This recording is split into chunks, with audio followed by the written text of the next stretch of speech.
खुलुमबाय रायजोफोर BPF नि जाना खुलुमबाय माने खोथा गिनांगौ गैया जेनबाबो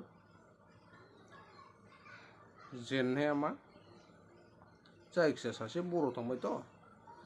आं सानदोंमोन माने मा होनो सरनियानि मानसिखौ आं थांगोन सानदोंमोन थाङाखिसै मोजाङानो जाबाय इउपिपिएलआनो देरहा BPFआनो देरहा थिगैनो बर'आनो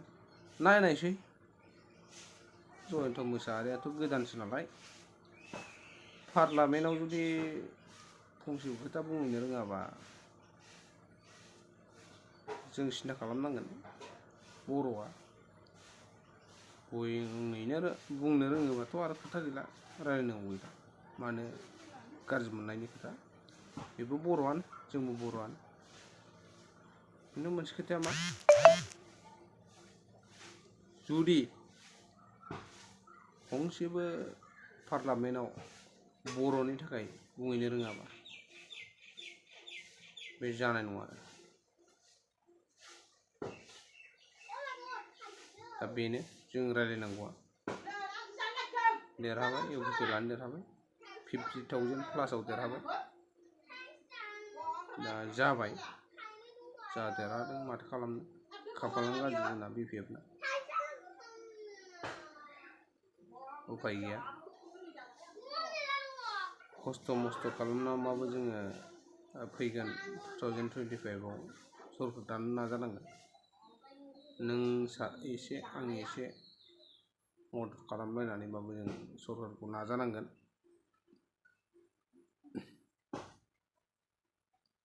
मालाय बिथांमोना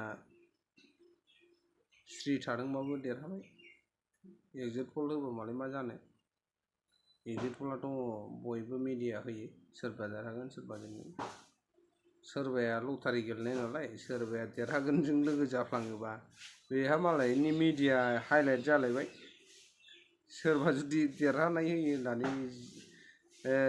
गाव देरहानाय होनाया जेनेबा बेहा मिडिया दुरबल जालायबाय बेबायदि आरो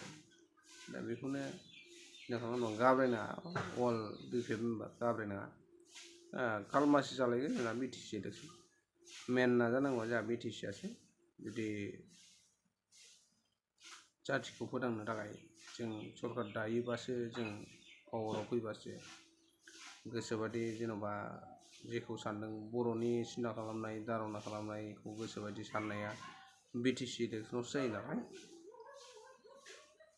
खिन्थु पार्लामेन्टआव जोङो मोजां मानसिखौ देरहाहोहरनो हायोबा मोजांमोन आरो दाथ' जोंना जयन्त बसुमतारी सारआ गोदानसो नालाय मा बुंनो मा मानो भाषा रोंबाबो रोङाबाबो उमुक सुमुक एसेबाबो बुंनाय माबा गोनो गोथो थायो आरो दा बेखौनो आं बुंबाय माने गाज्रि मोनना बर'आनो देरहालांबाय जोंनाव 12 जन केन्डिडेट दंमोन 12 जन केन्डिडेटनि गेजेराव 3ल'सो बर'मोन 3आव जोङो जयन्त बसुमतारी सार खाम्फा बरगयारी सार आरो गरन मोसाहारी सार बिथांमोननि गेजेराव जायखिजाया सासे देरहाबाय गोजोननाय थाबाय आंनि गेजेराव दा BPFआ देरहानांगौ बेखौ सिख'नि BPFआ देरहानांगौ बेल' नङा जायखिजाया बर'नि गेजेराव सासे देरहाबाय बेखौनो आं जथेस्थ' सानबाय आरो ओमफ्राय सिन्था खालामनाङा नायनोसै जोंना जयन्त सारआ मा रोखोम खामानि मावो नायनोसै 5 बोसोरखौ ओमफ्राय जा फैगोन BTC इलेक्सन दंबावो दा आं नुनायावथ' नुदों माने मा होनो फरेस्ट डिपार्टमेन्टआ नैबे इलेक्सन माबायाव आसाम दिसपुरावसो बिनि कालेक्सना दिसपुरावसो थांसिगोन बेखौनो आं सिन्था खालामना होननाय जायो लाब गैया बेफोरखौ रायलायनानै जायखिजाया दासो इलेक्सन बायगोनानोथ' लाब गैया जायखिजाया जोंनि अल BPF मेम्बार सिन्था खालामनाङा जा दङ जोंहाथ' दंखायो हागौमानि खस्थ' खालामनानै गोदानखौ लाबोनो नाजादों बयबो खस्थ' खालामलायाबाथ' खस्थ'नि फिथाइखौ रावबो मोना नालाय खस्थ' खालामबासो खस्थ'नि फिथाइखौ मोनो बेखौनो आङो मावरिगाव प्राइमारिनि BPFनि मेसेवनि प्रेसिडेन्ट जानानै बयनोबो साबायखर बावबाय गाज्रि मोनना जेननाय देरहानाया थायो बल खेला गेलेनायाव मोनसे टिमा जेनाबा मोनफ्रोमबो टिमा देरहाजोबा दा नोङो 20-30टा टिमावहाय मोननैल' जेननाय देरहानाय टिम थायो मोनसेया जाहैबाय जेननाय टिम मोनसेया जाहैबाय देरहानाय टिम दा बेनि गेजेराव जयन्त सारा जोंना देरहाबाय